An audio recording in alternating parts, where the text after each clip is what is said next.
आपण पाहत आहात press media news.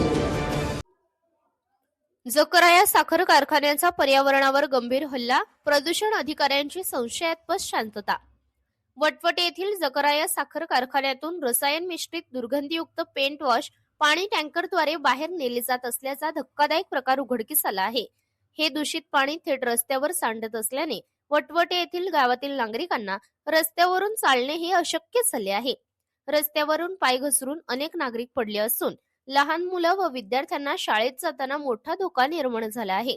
School bus थांबवण्यासाठी ही सुरक्षित जागा उरलेली नसून दुर्गंधीयुक्त पाण्यामुळे मुलांना नाक तोंड झाकून बसमध्ये चढावे लागत आहे।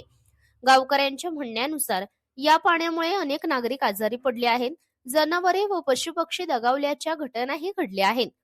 साखर कारखाना सुरू असताना सांडपाण्याची विल्हेवाट कारखान्याच्या अंतर्गत यंत्रणेतून लावणे कायद्याने बंधनकारक असतानाही कोणतीही परवानगी नसताना हे रसायनयुक्त पाणी बाहेर सोडले जात आहे।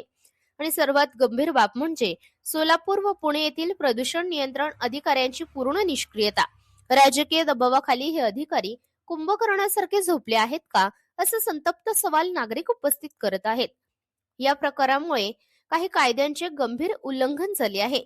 पर्यावरण संरक्षण कायदा 1986, जैवविविधता कायदा 2002, वन संरक्षण कायदा 1980 आणि वन्यजीव संरक्षण कायदा 1972 या कायद्यांचे गंभीर उल्लंघन या प्रकारामुळे झाले आहे।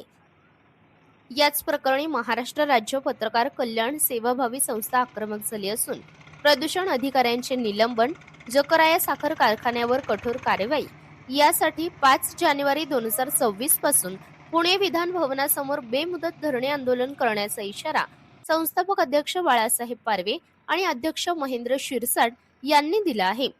एक प्रश्न कायम आहे की प्रदूषण अधिकारी कधी जागे होणार, वटवटे गावातील नागरिकांना न्याय कधी मिळणार।